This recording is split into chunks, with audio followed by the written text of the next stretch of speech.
खुलुमबाय बड'लेण्ड आपडेटआव बयखौबो बरायबाय। दिनैनि फार्स्ट आपडेटआनो जाहैबाय आसामनि गेजेरजों देहा फालांगिरिफोरा लाइमोन हिन्जावसाफोरखौ लांखारो। क'क्राझार जिल्लानि गसाइगाव टाउननि नांजाबफानाय 30 नं राजा लामा सापात दालां सेराव पुलिस बिफाननि सिग्रोमबाय थानाय समावनो देहा फालांगिरिफोरनि आखाइनिफ्राय सासे हिन्जावसाखौ बोखांनो हायो। आसामनि नसुंसेयारि रायजो मेघालय गार' हिल्स जिल्लानिफ्राय मोजां मोननायनि फाव फान्दायनानै गुबुन रायजोआव फानहैनायनि असिलायै लाबोबाय थानाय समावनो गसाइगाव थानानि असि मन्टुराम बरानि दैदेननायाव माखासे देहा फालांगिरिफोरजों लोब्बा थानाय सुबुंफोरखौ हमनो हायो। हमजानाय सुबुंफोरा फारियै बिहारनि पुनियार पिंकी देवी, रहित कुमार, राजीव कुमार आरो आसामनि बैथा।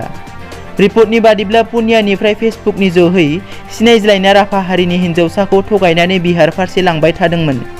बे समाव गसाइगाव पुलिसआ पुनियानिफ्राय फैनाय साब्रै आइजो फालांगिरिफोरखौ हमनायजों लोगोसे राभा हिन्जावसानि नखराव खौरां हरो।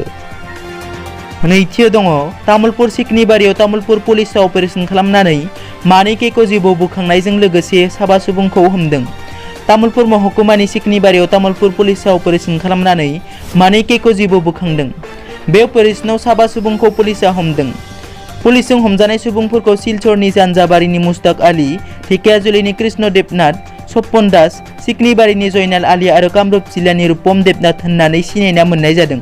पुलिसआ लोगोसे केक' जिबौ फालांगिरिफोरा बाहायनाय AR045508 नाम्बारनि गारिखौबो हमदों। गुबुन फारसे ढेकियाजुलिनि थागिबि इकबाल आहमेदआ खारलांनो हायो। थामथियाव दङ थाबैनो आसामनि रायजोआरि जुनारसालिनि दरजाया बेखेवजागोन। दुलाराय मुलुगावनो कर'ना भाइरासआ साग्लोबसारनायनि गोहोमाव बन्द जानानै दंमोन गुवाहाटीनि जुनारसालिया। फैगौ डिसेम्बर दाननि 1 खालारनिफ्राय नायगिरिफोरनि थाखाय फिन बेखेवफिननाय जागोन। आसाम रायजोआरि जुनारसालिनि DFOआ बे खोथाखौ मिथिहोदों। मख'नो गोनांदि फुंनि 8 रिंगानिफ्राय 11 रिंगा आरो सानजौफु 1 रिंगानिफ्राय 3 रिंगासिमल' खेवनाय थागोन जुनारसालिया। अदेबानि सानफायाव सासे 150 नायगिरिफोरनि थाखायल' हाबनायनि खाबुखौ होनाय जागोन। ब्रैथियाव दङ चिरां जिल्लानि बासुगावआव ड्राग्सजों लोगोसे सासेखौ हमनो हादों। चिरां जिल्लानि DSP प्रकाश मैथिनि दैदेननाय हानजासे पुलिसनि हरखाब सिग्रोमनायाव बासुगाव थानानि सिङाव थानाय थुरिबारि गामिनि आब्बास माला शेखनि फिसाज्ला कारिम माला मुंनि सासे सुबुंनिफ्राय हेर'इनजों लोगोसे नगद 11,140 रां, गंनै मबाइल फन आरो AS19A8546 नाम्बारनि गंसे मटर साइकेल मोननो हादों। मख'नो गोनांदि गोबाव समनिफ्रायनो चिरां जिल्लानि गुबुन गुबुन ओनसोलफोराव ड्राग्सनि फालांगि सोलिबाय थानायनि गोमोर मोन्दोंमोन।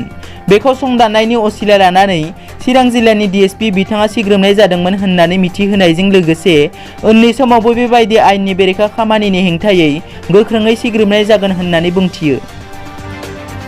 बाथियाव दङ डक्टर हेमन्त बिश्व शर्मानि खाथिनि सोमोन्दोनि दैदेनगिरिया सुरां जौनि फालांगिरि।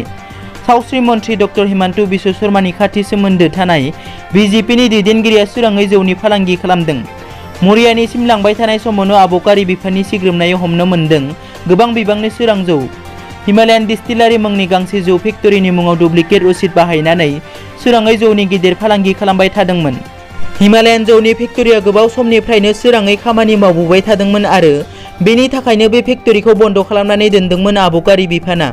बन्द खालामनानै दोननाय फेक्टरिजों नांजाबफानाय गोदामावनो सिरि सिरियै बथलाव सोनाय खामानिखौ मावखुमाबाय थादोंमोन। दिनैनि रादाबा एसेनोसै।